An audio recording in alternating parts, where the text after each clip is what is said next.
the people of Luwero physically provided a base to the liberation movement, which in the end defeated the dictatorship that had held Uganda in a stranglehold since 1966. They are the ones who physically provided the base.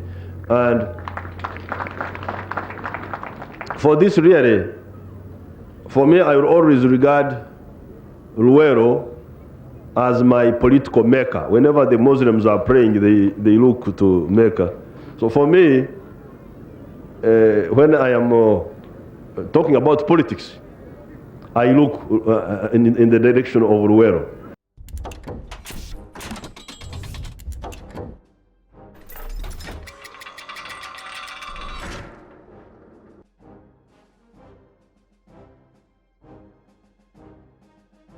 Welcome back once again to OwanaPaedia, your one-stop center for Uganda's history and the rest of the world.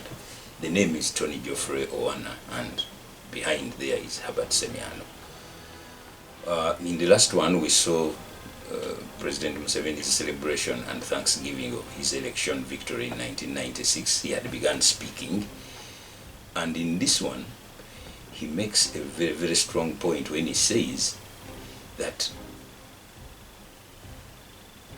the 1996 election was a defeat by the ballot of the forces which Ugandans he led had defeated by the bullet. The first was bullet box, the 1996 was ballot box. This is Museveni's words, they are not mine. And then he goes on to make a very, very strong point also when he says that all those areas which rejected the voting NRM will continue to enjoy the national cake. No one will victimize them. But that the political cake, the privileges that go to the winner, will only go to those who voted wisely. I don't know whether he still practices this one, but the lesson between political cake and national cake should be very obvious to all of us. Whatever government services must be provided must not discriminate between who voted this and who voted that. But when you come to the privileges of political office, appointments here and there, the political cake goes to the winners. If you deviate from that one, you end up risking creating a tower of Babel. But James Magambo Serwadda and the Presidential Press Unit were here to capture what we relive now, only on OwanaPaedia.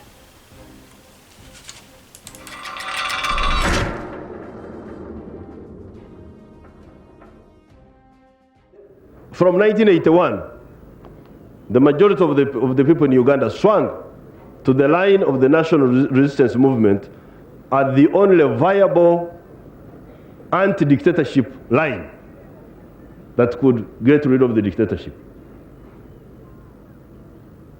And we got rid of the dictatorship. So I was therefore surprised when I saw people trying to think that they could create, that they could divide the liberation movement, get a part of it, ally it with the dictators, and enable the dictators to reassert themselves. It was impossible. For me, I knew it was impossible. But I wanted to win the election, so I just kept quiet. And it was impossible. It's not possible to divide. The people are not foolish. They are not our people are very clever. They can see through all sorts of deceptions. Therefore, the triumph by the national resistance movement, through my candidature, you talk of Museveni, but Museveni is part of a force. The triumph is the triumph of the liberation forces against the forces of dictatorship, which wanted to reassert themselves through the ballot, having been defeated through the bullet.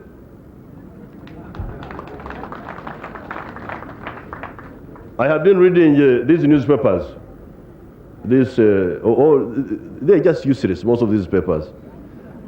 Mr. Wafura Ogutu's paper, useless. Even New Vision, They really waste a lot of. They have been saying that we should give them tax exemption. Why? Why give you tax exemption if you are writing nothing? If you were educating the public, maybe we could think of giving you tax exemption because we could regard it as education. But if you are just writing nothing, why should there be tax exemption for the newsprint and so on? One journalist said that we were taxing knowledge. But what the newspapers give out is not knowledge, it is misknowledge, it is lack of knowledge. I have not heard any of these people, they are talking about Museveni, they are talking about groups, about Baganda, about Westerners, about Northern. They are not talking about dictatorship and liberation. These are the two fundamental characteristics of the politics of Uganda in the last 30 years. This has been the problem. It has not been a problem of tribe, it has not been a problem of religion, it has been a problem of dictatorship. This has been the biggest problem of our time. Now, since they have not talked about it, let's now talk about it for them. That the basic polarization in the last 30 years has been the polarization between liberation and dictatorship, between democracy and oppression, between independence and subservience to foreign interests. This is the best character of our politics. Now, the fact that the movement has reasserted itself is proof that the majority of the people of Uganda are highly political conscious and they know what they are doing.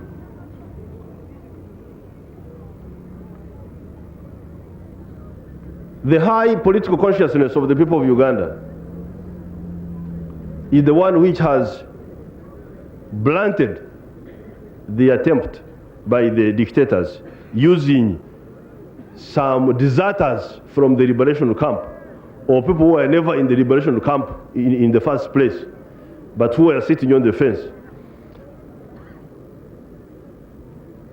They are the ones who have blunted the effort by these forces to regain political power through the ballot. Therefore, we must salute the high political consciousness of the people in the biggest part of the country. And you, the political leaders, you must now consolidate this political understanding. Because you know how much effort was put in trying to confuse the people, trying to use religion, trying to use ethnic backgrounds, trying to use all sorts of obscurantist subterfuge. But the people, sometimes without much mobilization, withstood and said, no, no change. Now, where did this? This is a sign of a high level of political consciousness by the people of Uganda.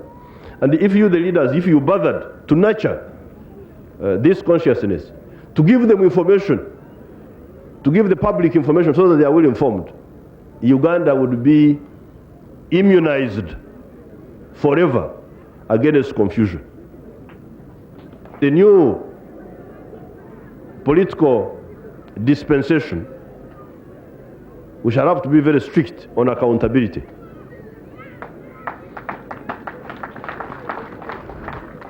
Everybody must do what he's supposed to do. After liberation in 1986, we were concerned with reconciliation. So many times we turned a blind eye to many weaknesses just because we wanted the country to come together. And also wanted the core of the state to be revived.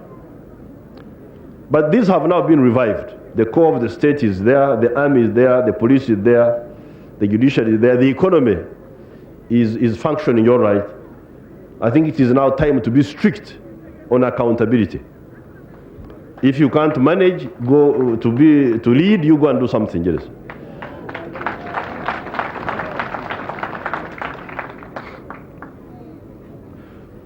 Why did I bring this function to Luwero? Actually, my wife is the one who organized this function of Thanksgiving mainly.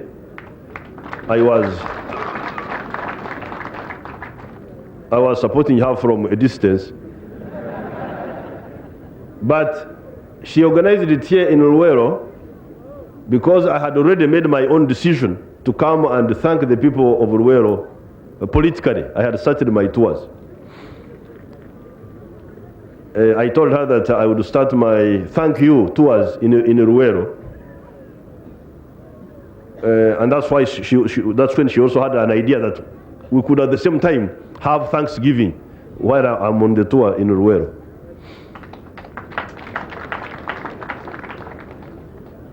Now, the reason why I decided to start with Luwero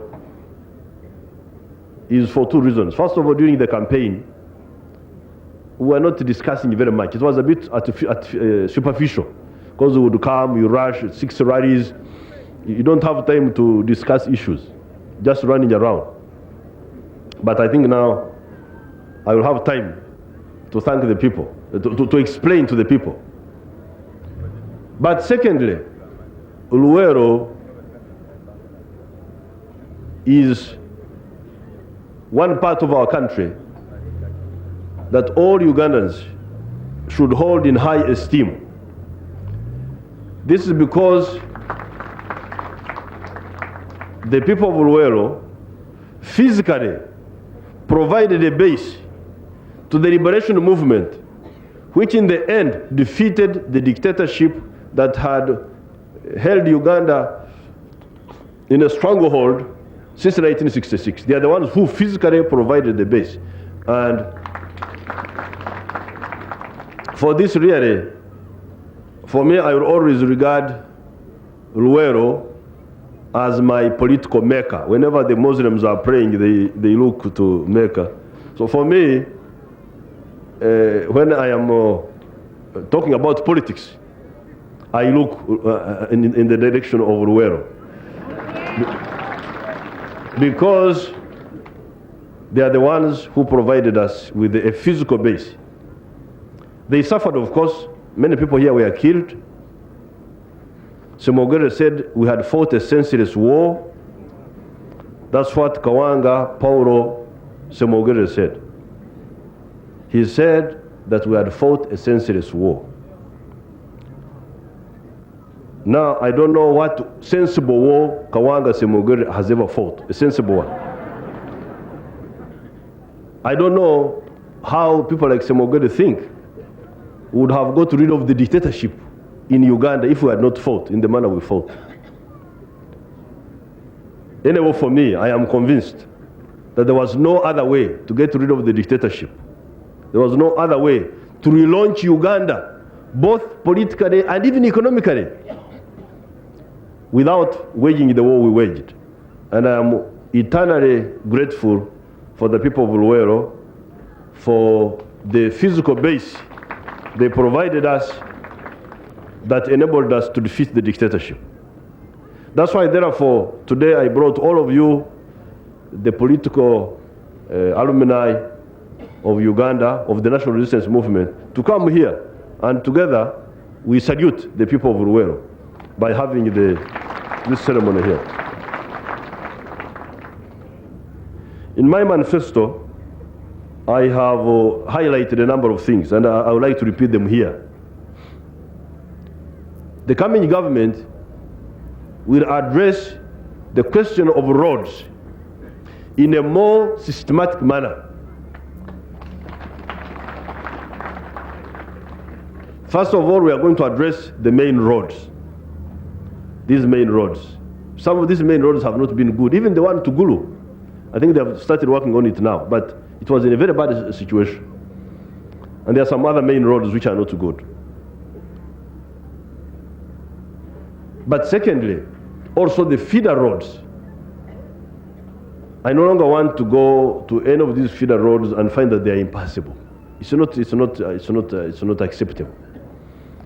Recently, when I was having a short holiday at my farm in Kisozi, I called the permanent secretary in the Ministry of Local Government, and she told me that really we do not require a lot of money. When we went through the figures, the money required is not so much. To first of all, give each district a complete units of road maintenance machinery. Because now some, they have got tippers, no truck excavator. Now, how are you going to put maram on the tipper if you don't have a truck excavator? So these road units will be completed. I no longer want any vagueness on these plans. I don't want any vague plans anymore. I want clear plans. Anybody involved in vague plans would be in conflict with me. There must be complete road units for all the districts, because up to now, some of the districts don't have road units up to now. They are getting from here, borrowing. Then there are these programs which come from abroad. I'm just tired of those programs. You know, there is the IFAD program, then there is this SWIRAP program, then there is the SWAP program, then you can't even keep up with the names of these programs. What I want a simple program. Each district has got its own road unit. The road unit is complete. Then it is now the responsibility of the district parliament, of the district council, to make the roads. Instead of giving themselves allowances first, they must start with the roads.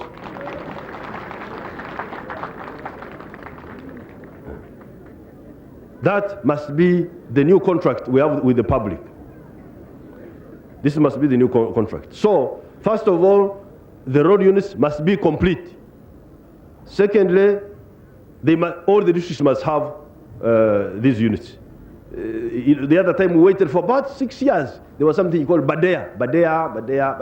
We have our own money. Let's plan it, for it. Let us sleep without food or do some saving, but make the roads. This will be my approach. So the first priority will be roads, big roads and small roads. The second one is education. In my manifesto, I made it clear that we are going to reduce the school costs.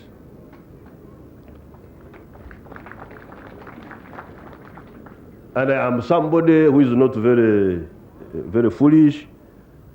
I normally talk about things I already know about. Now, the other day I had a permanent secretary from somewhere who said, forget about what Museveni was saying. This program will be implemented next year. Which next year? The calendar next year or the financial next year? This fellow did not consult me. This permanent secretary did not consult me. Because I have now got a new contract with you people.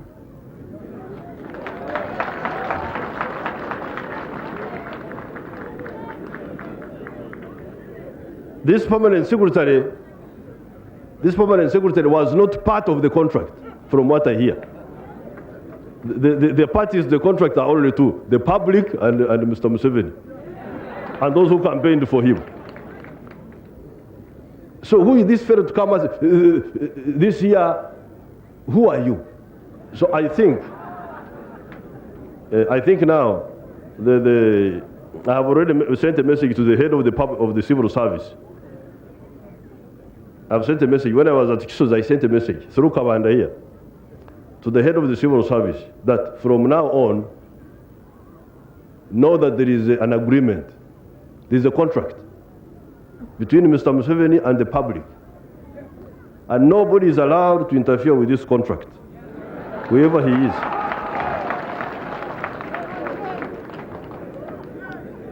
If there is any problem about the contract, if there is any problem about the contract, you ask me. Let me the one be able to speak out and say we cannot implement the contract this year, we shall do it next year, but not every Tom, Dick, and Harry. Those matters are finished. This is now politics of contract. So I will ensure that my promise on education is implemented. Those civil servants who cannot implement it, Uganda is 93,000 square miles. They can go and do whatever they like. That's enough space for all of us. You don't have to be in the government. You can go and do something else. So please, nobody should interfere with my contract, please. Public servants. They are not here. You are not public servants. The fourth point will be poverty elimination. I've talked about this many times. The other time I made a tour. Some people thought I was campaigning. Of course, it was not a bad idea to tell the people how to get rid of poverty. That was not campaigning, but if it helped to clarify their perception, that was good. So, on this issue of poverty elimination, I will in particular place emphasis on the Department of Agriculture. This department must now do its work. Whenever I go to the districts, I find the district education officers just asleep. They are just there doing nothing. This will not do. This department must work with us to transform agriculture in Uganda. This agriculture which you see in the rural areas, like yesterday I was in Nakaseke, you find those bananas with yellow leaves. That's not good enough. We want to see a completely different complexion of agriculture in the rural areas. But the details of this I will work out with the department concerned. And through agriculture, we are going to eliminate poverty in the rural areas. Another emphasis would be increased investments. Because we shall not get money, especially government taxes, if we do not increase industries in Uganda. The industries must be increased. Therefore, with the Ministry of Finance, we must make it easy for the investors to come into Uganda and start their businesses. The more industries we attract, the wider the tax base will be. And the more tax revenue we collect, the more public tasks shall we accomplish. There are some bottlenecks on that one. I have already written to the Prime Minister about those. He knows about them. And I am sure, I expect these problems, these bottlenecks to industrial development, to fresh investments to be resolved. In the case of Luwero area, there is a problem of personal dwellings. In the past, some of the people in the Luwero area had built permanent houses. These were damaged during the war.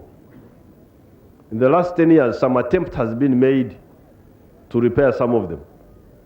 But many of them have not been repaired. We shall work with financial institutions to set up a scheme to enable those who had built permanent houses or semi-permanent houses will be assisted to rebuild them.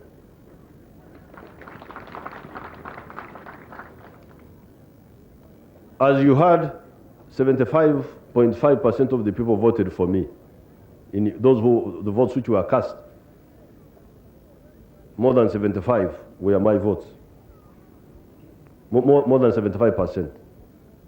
However, those who did not vote for me should not worry, should not think that because they did not vote for me, I will not serve them.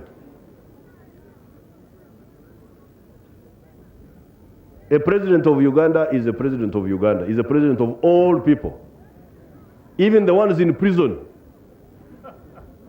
they are served. What are the people in prison doing? They are doing nothing. But we feed them, we give them water, we give them soap to wash. So how can it be that people who merely did not vote for me should not be served, who are free citizens of Uganda. Voting for or against Museveni is a constitutional right of all Ugandans. It's not a crime. If you don't vote for Museveni, it's not a crime. It's a preference. It's a preference. You prefer so and so to so and so. Of course, some of the preferences can be wrong politically, but it's not a crime to make a wrong political choice. It's a wrong political choice. It's not a crime. Therefore, like those people in Acholi and in Lango and in Arua who did not vote for us, they should not worry at all. I hear that some of them are worried. They think that we shall do something. Maybe that is what their political leaders would have done. They would have killed those who did not support them politically. But the national resistance movement does not do that. So, we shall serve all people of Uganda in the same way. However, politically, of course, the ones who supported us in the political matters, not make a distinction between development. Development is for all Ugandans. Development, a road, for instance. If we were planning a road like we are doing from Karuma to Arua, we are not going to change it because Arua has voted against us. The road will continue and be built because Arua is part of our country. Whether they vote from civil or they don't vote, we shall build the road. But politically, when it comes to giving out the political cake, not the development cake,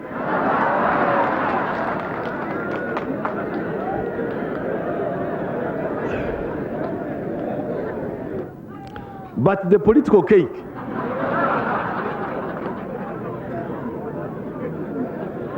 This is another matter. This is not the political cake. Where do you get a minister from, and where do you not get a minister from? I think that one is. I think that one.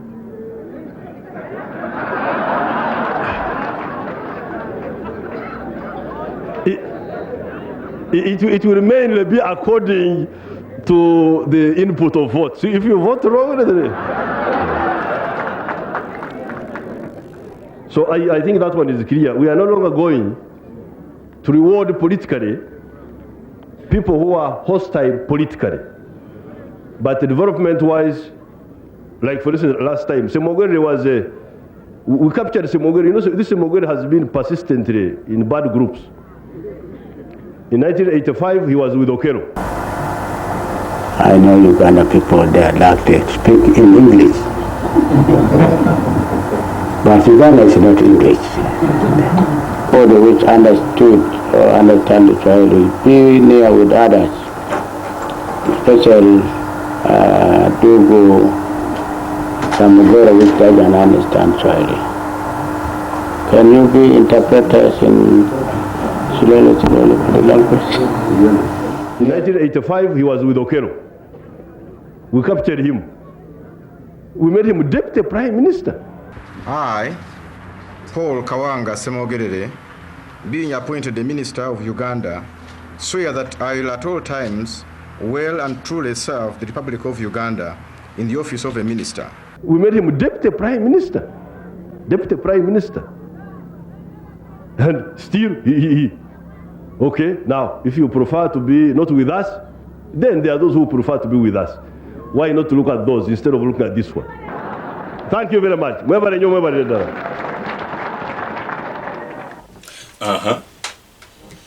Since President Museveni's 75% victory in 1996, the scores have been going down slowly.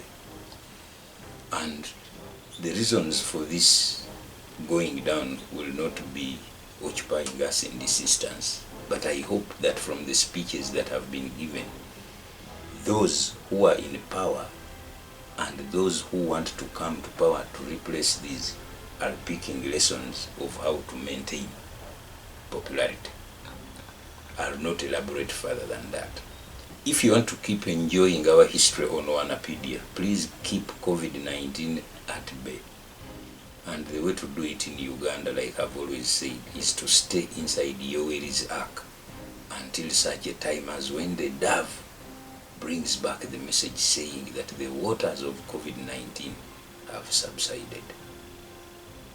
We have more for you only on OwanaPaedia, and you will only get the true value by subscribing to this channel. Stay well.